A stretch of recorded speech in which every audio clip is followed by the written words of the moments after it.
सुप्रभात बच्चों, कैसे हैं आप सब। उम्मीद करती हूँ आप सब अच्छे होंगे। तो बच्चों, आज की कक्षा में हम पढ़ने वाले हैं अध्याय नंबर 11, जिसका शीर्षक है मन की चाह। तो सबसे पहले हम देखेंगे कि हमें इस अध्याय में एक कविता दी गई है। सबसे पहले हम पढ़ेंगे इस कविता का उद्देश्य। इस कविता के माध्यम से यह शिक्षा दी गई है कि यदि हम अपने सपनों को पूरा करना चाहते हैं तो हमें कड़ी मेहनत करनी चाहिए। यानी कि अगर हम कोई सपने देख रहे हैं तो केवल सपने देखने से वो सपने पूरे नहीं होंगे। कैसे पूरे होंगे? अगर हम कड़ी मेहनत करेंगे। तो उसी आधार पे बच्चों हमें ये कविता दी गई है। तो चलिए कविता को शुरू करते हैं। केवल मन के चाहे से ही मनचाही होती नहीं किसी की, बिना चले कब कहाँ हुई है मंजिल पूरी यहाँ किसी की।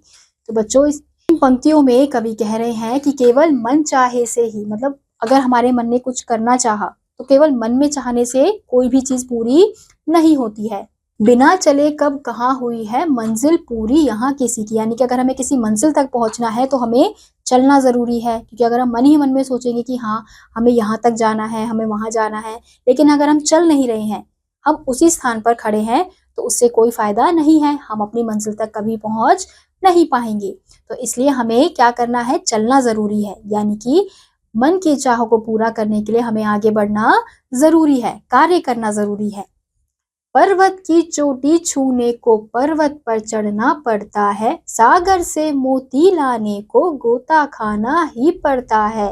तो बच्चों, इन पंक्तियों में कवि कह रहे हैं कि पर्वत की चोटी छूने को, यानी अगर हमें पर्वत की चोटी छूनी है, ये हमारे मन की चाह है, हमारा सपना है, तो उसके लिए हमें क्या करना पड़ेगा? पर्वत पर चढ़ना पड़ेगा। क्योंकि बिना पर्वत पे चढ़े तो हम पर्वत की चोटी नहीं छू सकते।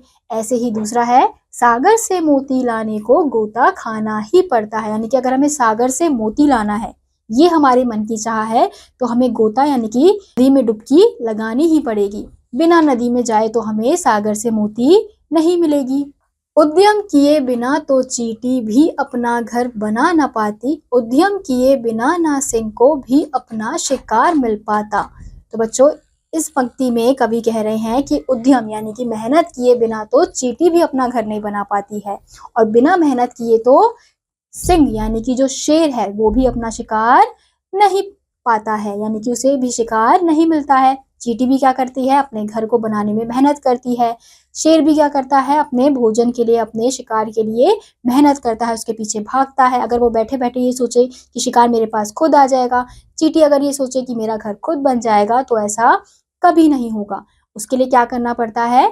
मेहनत करनी पड़ती है। अगली पंक्ति है, इच्छा पूरी होती तब जब उसके साथ जुड़ा हो उद्यम, प्राप्त सफलता करने का है मूल मंत्र उद्योग परिश्रम। बच्चों, इच्छा पूरी तब होती है जब उसके साथ क्या जुड़ा होता है? उद्यम यानी कि मेहनत जुड़ी होती है, चाह जुड़ी होती है। प्राप्त सफलता करने का मूल मंत्र क्या है? उद्योग परिश्रम। यानी कि अगर हमें सफलता प्राप्त करनी है तो हमें अपना उद्योग परिश्रम यानी कि मेहनत से सफल करना होगा। हमें अपना उद्योग बनाना होगा, तभी हम क्या कर पाएंगे?